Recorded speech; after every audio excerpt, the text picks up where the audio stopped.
새 노래로 여호와께 노래하라. 온 땅이여 여호와께 노래할지어다. 여호와께 노래하며 그 이름을 송축하며 그 구원을 날마다 선파할지어다. 그 영광을 열방 중에 그 기이한 행적을 만민 중에 선파할지어다. 존귀와 위엄이 그 앞에 있으며 능력과 아움이 그 성소에 있도다. 만방의 족속들아 영광과 권능을 여호와께 돌릴지어다. 하나님은 영이시니 예배하는 자가 신령과 진리로 예배할지니라. 아멘.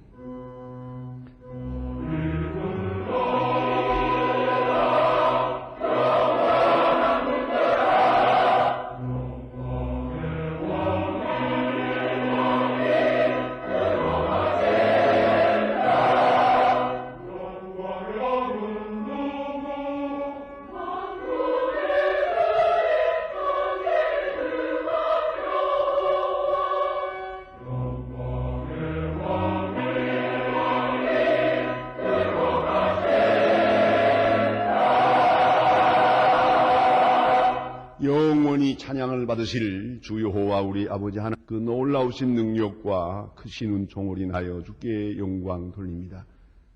죄와 사망에서 우리를 건지신 주 예수 그리스도의 구속의 은혜를 길이 찬양하오며 오늘도 우리와 함께 하시고 날마다 성결케 하시는 성령의 교통하심을 인하여 찬송을 부릅니다.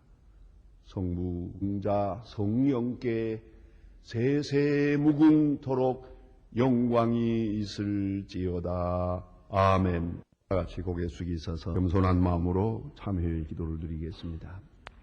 하나님 아버지, 저희들이 주님 앞에 나왔습니다. 나올 만한 거룩함도 없고 정결함도 없고 의가 많은 주께서 부르시기에 나왔고 아버지 집을 찾아 나왔고 그 사랑을 느끼며 부름에 응답하여 나왔습니다. 하나님 아버지, 우리를 용접하여 주시고 또 정결케 하여 주시기를 기도합니다. 우리는 하나님의 말씀을 통해서 무엇을 기뻐하시는지를 배웠습니다마는 그대로 살지 못했습니다.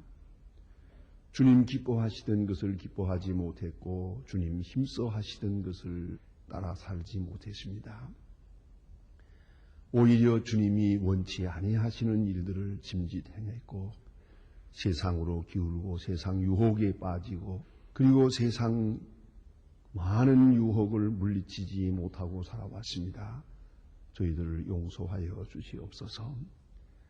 아무리 소유하려고 해도 소유할 수 없는 것을 소유하려고 했고 아무리 되고 싶어도 될 수 없는 것을 되고자 했습니다. 끝없는 욕망에 사로잡혀 헤어나지 못하고 헛된 영광을 추구하며 너무 많은 세월을 살아왔습니다. 주님 불쌍히 여겨 주시옵소서. 행복을 원하면서도 불행의 길을 갖고 하나님의 뜻을 생각하면서도 나 자신을 버리지 못하고 하나님 앞에 영광되지도 못하고 사람들에게 덮치지 못하고 산 일이 너무 많았습니다. 주님 불쌍히 여겨 주시옵소서. 주는 항상 우리와 함께 계시건만 혼자 있는 것처럼 괴하기도 하고 주는 많은 것으로 주었지만 아무것도 받지 못한 자인 것처럼 마치 버려진 자인 것처럼 하나님을 원망한 모든 죄를 도하옵소서. 주님 십자가의 보혈로 용서하시고 크신 사랑으로 은총을 베푸시옵소서. 도처에 재난이 있고 고통이 있습니다. 굶자가 있고 버려진 사람들이 많건만 이 소외당한 사람들을 돌보지 못하고 그리스도의 사랑을 베풀지 못한 이 모든 주님 앞에 자복합니다.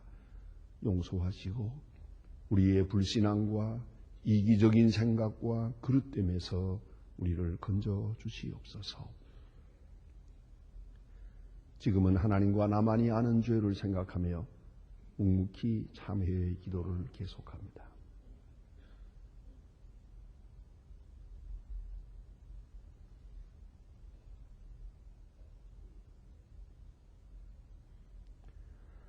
내가 진실로 진실로 너희에게 이르노니 내 말을 듣고 또 나 보내신 있는 자는 영생을 얻었고 심판에 이르지 아니하나니 사망에서 생명으로 옮겼느니라. 그러므로 주 예수 그리스도 안에 있는 자에게 결코 정죄함이 없느니라. 아멘. 오늘 아침 우리에게 주시는 하나님의 말씀은 성경 마태복음 20장 24절로 28절 말씀입니다. 신약 성경 34면입니다. 34면 마태복음 20장 24절부터 봉독합니다. 이 계시의 말씀을 봉독할 때에 살아계신 하나님의 음성을 다 함께 들으실 수 있기를 바랍니다. 열제자가 듣고 그 두 형제에 대하여 분이 여기거늘 예수께서 제자들을 불러다가 가라사대 이방인의 집권자들이 너희를 임의로 주관하고 그 대인들이 너희에게 권세를 부리는 줄을 너희가 아니와 너희 중에는 그렇지 아니하니 너희 중에 누구든지 크고자 하는 자는 너희를 섬기는 자가 되고 너희 중에 누구든지 으뜸이 되고자 하는 너희의 종이 되어야 하리라. 인자가 온 것은 섬김을 받으려 함이 아니라 도리어 섬기려 하고 자기 목숨을 많은 사람의 대속물로 주려 함이니라. 아멘.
문학가 쉘 실버스타인의 작품 중에 유명한 이러한 글이 있습니다. 아낌없이 주는 나무라는 글입니다. 그 일부를 소개하고 싶습니다. 한 소년의 집 근처에 커다란 나무 한 그루가 있었습니다. 소년은 어린 시절 이 나무에 올라가 놀기도 하고 나뭇가지에 그네를 메고 그네를 뛰기도 했습니다. 그 그늘에서 마냥 즐겁게 놀았습니다. 나무는 그에게 이 같은 놀이터를 제공했습니다. 그는 자라서 그네를 타지 않게 되고 이제는 나무 열매를 구하게 되었습니다. 다행히도 나무는 좋은 열매를 줄 수가 있었습니다. 그래서 그 나무는 행복했습니다. 그가 청년이 되어 집에 땔감이 필요했습니다. 나무는 말했습니다. 내 가지를 베어다가 불을 떼서 덥게 하라고. 장녀였습니다. 돈을 벌어와야겠다고 나서면서 그에게 배가 필요했습니다. 나무는 말했습니다. 나의 몸통을 베어다가 배를 만들어서 타고 목적지로 가라고. 그러고도 나무는 행복했다. 멀리 떠난 소년은 한동안 돌아오지 않았습니다. 소년이 백발이 되어서 노인의 몸으로 집에 돌아왔습니다. 나무는 밑둥만 남아 있었습니다. 이 노인은 밑둥에 걸터 앉아 쉬었습니다. 이 책의 마지막은 이렇게 끝납니다. 나무는 너무 행복했습니다. 여러분, 무엇을 생각하십니까? 인간을 가장 슬프게 하는 것이 무엇입니까? 삶의 목적을 모른다는 겁니다. 왜 살아야 하는지를 모르고 있다는 겁니다. 왜 세상에 내 존재해야 하는지 존재의 의미를 바로 모르고 있다는 데 있습니다. 또 하나는 행복의 길을 모르고 있다는 겁니다. 내가 그처럼 원하는 행복, 그 행복을 지향하는 길이 어디에 있는지를 몰라서 그저 구름을 잡듯이 행복을 찾아 몸부림치며 헤매다가 그 많은 세월이 다 흘러갔습니다. 영국 속담에 재미있는 얘기가 있습니다. 하루 동안 행복하려면 이봐라. 일주일 동안 행복하려거든 여행을 하라. 한 달 동안 행복하려거든 집을 사라. 1년 동안 행복하거든 결혼을 하라. 일평생 행복하려거든 이웃을 섬기라 했습니다. 이웃을 섬겨. 바로 거기에 문제가 있는 겁니다. 거기에 행복의 길이 있건만 우리는 어쩌면 섬김을 받으려고 하는 마음뿐입니다. 섬김을 받으려고 하는 동안은 여러분은 영영 행복할 수 없을 것입니다. 섬기는 마음으로 마음을 바꿀 때만이 비로소 자유할 수 있고 참 행복을 경험하게 될 것입니다. 현대인은 그렇게도 불행에 시달리면서도 불행의 원인을 모르고 있습니다. 내가 왜 불행한지를 모르고 있습니다. 영영 모르고 죽어갑니다. 빨리 생각을 고쳐야겠는데. 현대인 무모한 생을 삽니다. 목적도 없습니다. 가장 불행할 수밖에 없는 길을 택했습니다. 그것이 극단적 이기주의입니다. 이기주의의 노예가 된 지 오래습니다. 그러나 아직도 그 길에 행복이 있을 거라고 착각을 하고 있습니다. 영영 불행할 수밖에 없습니다. 철학자 유명한 임마누엘 칸트의 이기주의라고 하는 논문이 있습니다. 그는 이기주의 아주 철학적으로 설명합니다. 그것이 불행의 원인이 되고 있다는 것이죠. 첫째는 논리적 이기주의입니다. 자기의 판단은 언제나 옳다고 하는 생각입니다. 그것이 불행의 원인입니다. 나의 생각, 나의 이론은 항상 옳다고 생각합니다. 여러분, 일이 이렇게 되고 보면 친구도 없습니다. 아무도 그를 존경하지 않습니다. 아무도 그를 따라주지 않습니다. 제가 가끔 결혼식 할 때 그런 얘기까지도 합니다. 이제 결혼하지. 신랑 보고 말합니다. 잘난 체 하지 마라. 또 한 가지는 오로는 양보해라. 네 생각만 옳은 거 아니다. 너만 잘난 거 아니다.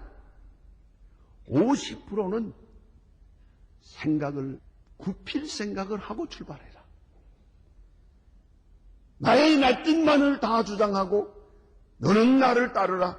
그런 건방 생각 가지고는 절대로 이 가정이 행복할 수가 없다. 라고 말합니다. 다시 말합니다. 왕따 되는 사람이 누굽니까? 하나같이 자기 생각만 옳다는 사람들입니다. 그것은 불행의 씨앗입니다. 또 하나는 미학적 이기주의가 있다는 겁니다. 자신의 심미적 취향에 만족하고 자기 느낌을 항상 옳다고 생각하고 자기 기분이 옳다고 생각하고 자기가 생각하고 자기가 느끼는 감성을 절대화하고 있는 겁니다. 바로 거기에 또 다른 불행이 있습니다. 또 하나는 도적 이기주의입니다. 자기 자신이 모든 행동의 목적과 중심이 되고 이게 유익하지 않은 일은 다 나쁘다고 생각합니다. 옳고 그르고라고 하는 객관적 기준이 있는 게 아니고 내가 기준이 되어서 내게 이로우면 옳은 것이요 내게 해로운 것은 다 악한 것이라고 단정합니다. 이름은 영영 구제불능입니다. 불행해서 살다가 불행으로 끝날 수밖에 없습니다. 오늘 본문에 보면 예수님께서는 뚜렷한 목적을 지니고 오셨고 사셨고 죽으셨음을 말하고 있습니다. 이 세상에 올 때부터 섬기러 왔나 오로지 섬김을 위해 살 것이고 대속물로 주려 한다는 말은 죽음을 말하는 겁니다. 섬기려 왔고 섬기며 살고 섬김으로 죽겠습니다. 확실하고 본래적 근본적인 목적이 있었단 말입니다. 그리고 그대로 살았습니다. 섬긴다는 말, 디아코니 봉사한다는 것 어떻습니까? 우리는 어느새 섬김을 받는 일에 익숙하고 유교적 문화가 늘 그렇습니다. 섬김 받는 자가 행복한 줄로 착각을 합니다. 그것이 성공이요 그것이 높은 자리에 있는 줄로 생각하는데 아니오시다. 섬기는 곳에 행복이 있고 섬기는 자에게 확실한 행복이 보장되는 것이옵시다. 섬긴다는 것. 이것은 본래적이고 자발적이고 자원적이래야 합니다. 자발적이 아닌 것은 섬김이 아닙니다. 그리고 의도적이어야 합니다. 확실한 목적적 행위여야 합니다. 다시 말하면 꽃 같은 행동인데 빼앗기는 일이 있고 주는 일이 있습니다. 내 마음으로부터 주면 주는 것이고 마음이 없이 주면 빼앗기는 것입니다. 물리적 행동에 문제가 있는 게 아니요. 내 마음의 자세에 문제가 있죠. 네, 빼앗기는 것이 아니고 부득이한 것이 아니고 숙명적인 것도 아니고 또 무지함에서 오는 것도 아닙니다. 다 하는 일입니다. 그것만이 섬김이 된다는 말씀이옵시다. 우리는 때때로 그런 얘기입니다. 팔자라고. 그래서 체념을 하고 뭐 이렇게 운명이 됐으니까 운명적이라고 생각합니다. 운명적으로 사는 생은 섬김이 아닙니다. 한평생 좋은 일을 했다고 하고 수절하고 한평생 가봉사했다고 하지만 그거는 섬김이 아닌 그런 거로 그 섬김에는 기쁨이 없고 행복이 없고 축복이 없는 것이옵시다. 어떻게 살았느냐고요? 그게 아닙니다. 어떤 마음으로 살았느냐가 문제입니다. 진정으로 섬길 때 그 사람에게 기쁨이 있는 것이옵시다. 폴 투니에라고 하는입니다. 스위스의 유명한 심리학자요. 그리고 의사입니다. 그분이 많은 책을 썼습니다. 저도 이분의 책을 대부분 다 가지고 있고 또 즐겨 읽는 중에 있습니다만은 그는 인간의 삶을 3단계로 간단하게 설명을 하는데 속에 깊은 의미가 있습니다. 첫째가 아동기라고 하는 어린아이 시절이 있다. 어린아이 시절에 열망하는 바는 소유월시다. 먹는 것, 가지는 것. 소유만이 행복의 기준입니다. 보다 더 많은 것을 가지려고 그렇게 하고 소유했을 때 좋고 자기 손에서 떠나갈 때 웁니다. 이게 아동기적인 인간이란 말입니다. 그 다음에 두 번째는 청년기가 있습니다. 이때는 경험의 열망이 있습니다. 많은 지식을 경험하고 많은 세계를 경험하고 많은 것을 체험하려고 듭니다. 그래서 경험의 열망이 있어서 경험했을 때에 할 수 있을 때 그걸 행복이라고 생각하고 경험하지 못할 때에 불행이라고 생각을 합니다. 그래서 보다 더 많은 것을 경험하고 체험하려고 하는 그런 세계를 넓게 확장하는 그런 시대가 있다는 것입니다. 세 번째는 인격의 열망이 올시다. 이 장년기가 되면 이제는 행복이 소유에 있는 것도 아니고 체험에 있는 것도 아니라는 걸 알게. 이거 부질없는 것이라는 것.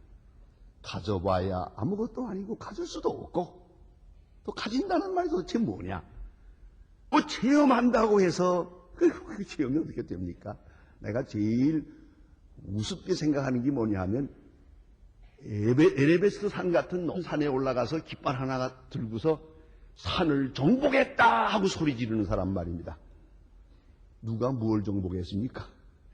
올라갔다 내려왔는데 뭘 정복했다예요? 그리고 어느 자리에 한 번 올라가 보고 권자에 한 번 올라가 보고 나는 성공했다 그러는데 뭘 성공했다는 얘기입니까? 다 부질없는 것이지요. 그런 거로 이제서 장년기에 들어서 깨닫는 것이 있습니다. 그것이 바로 베푸는 것만이 남으시다. 그래요. 베푸는 것만이 남는 것이다. 행복이 역시 베푸는 데 있는 것이다. 소유하는 행복이 아니라 주는 행복이 행복이다.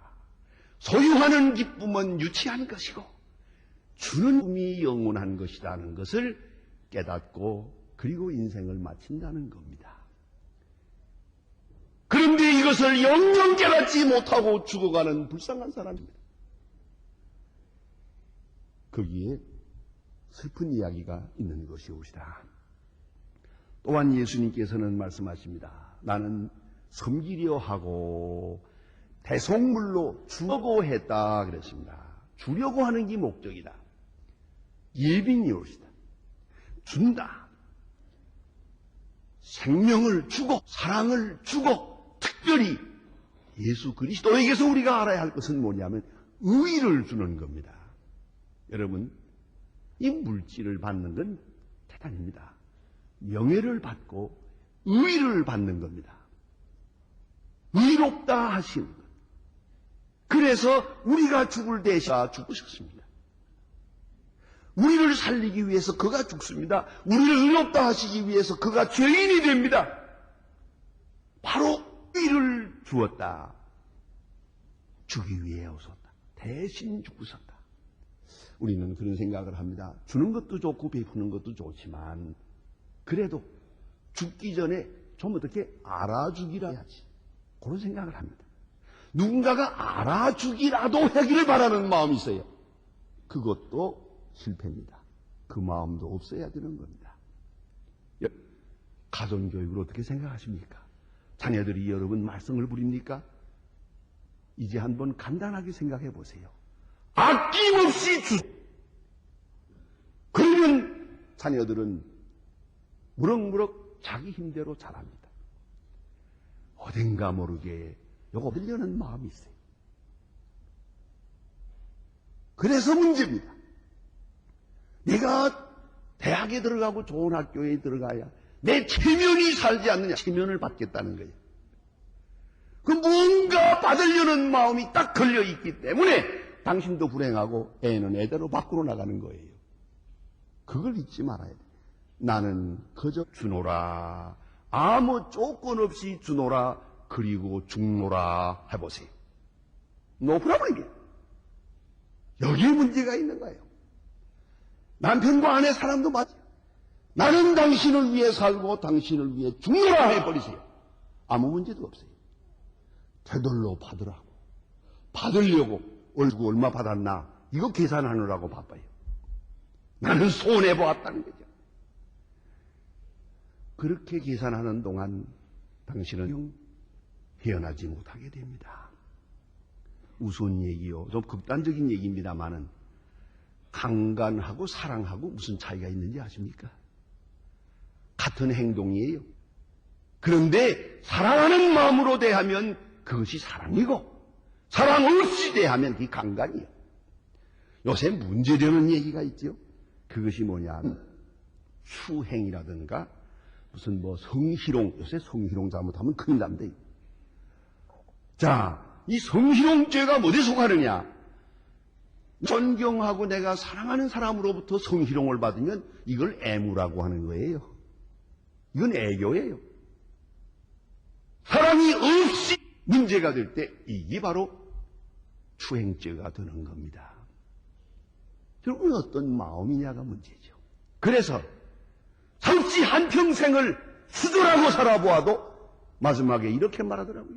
난 일생 동안 강간당하고 살았다 그래요. 보세요.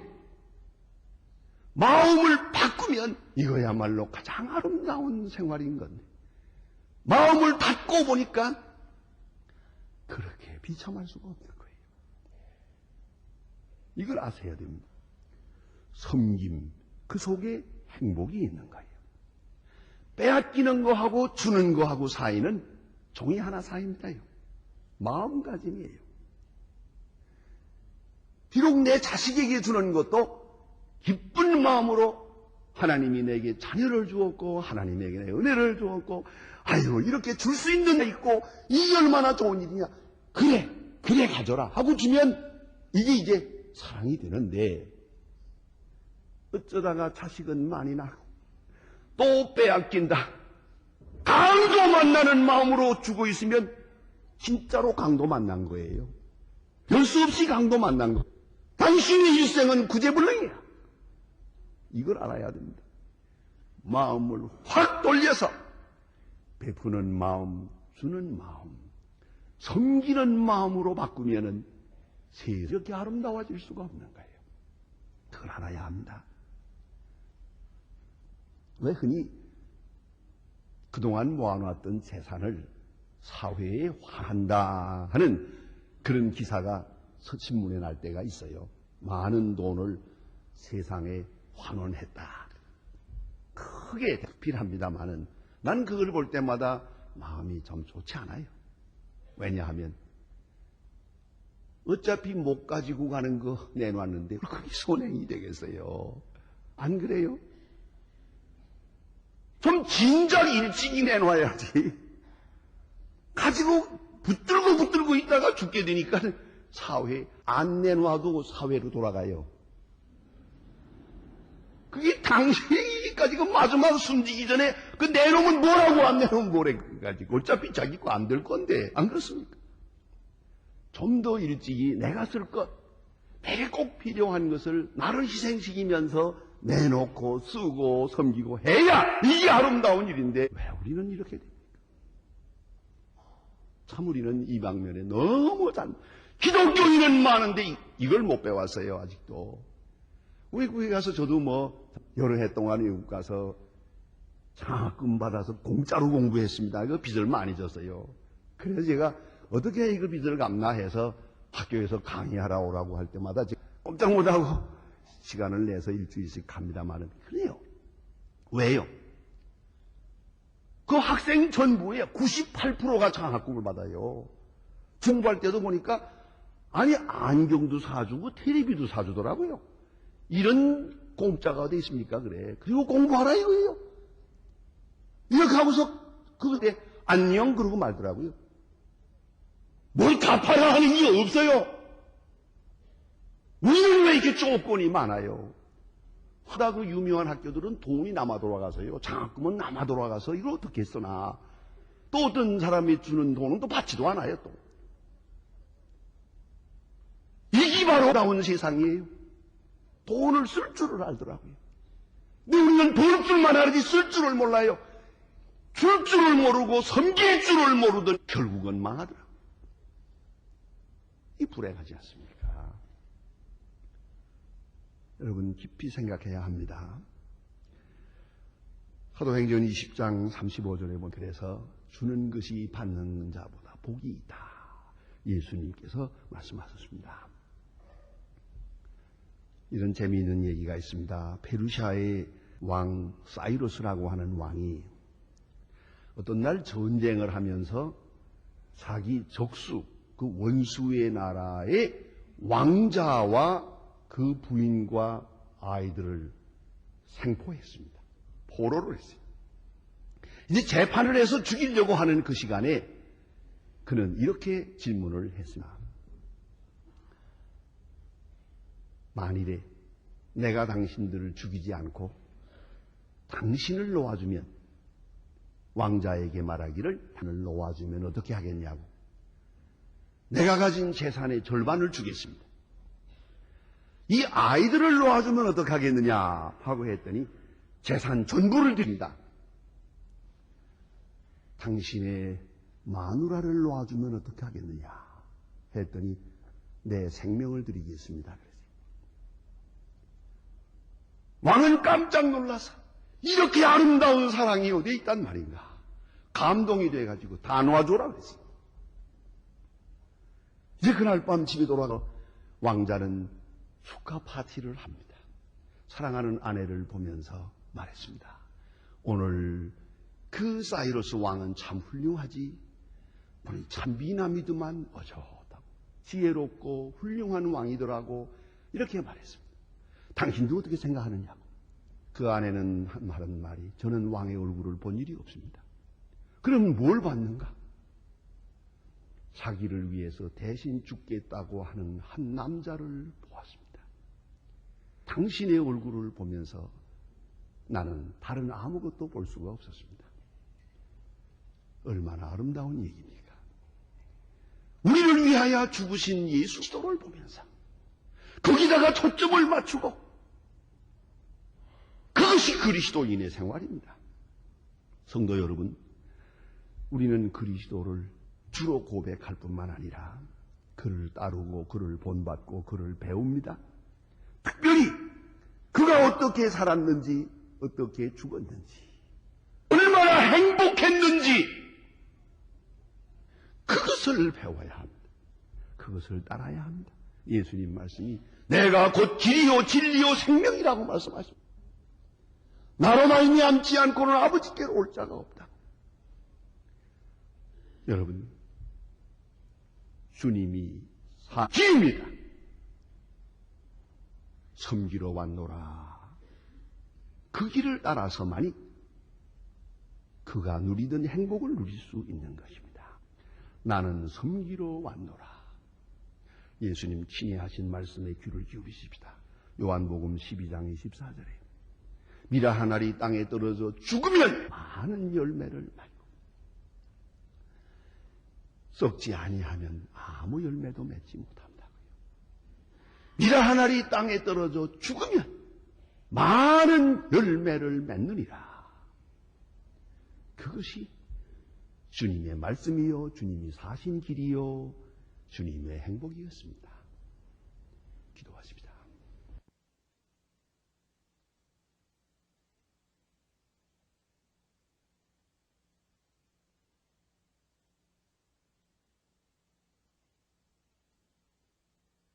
가슴에 있었던 나는 섬기려고 왔노라, 대속물로 주려고 왔노라 하시던 그 주님의 말씀을 따라서 우리도 그 길을 가게 하시고 그 마음으로 살게 하사 날마다 새로운 생명과 기쁨과 행복을 누리며 살게 하여 주시옵소서.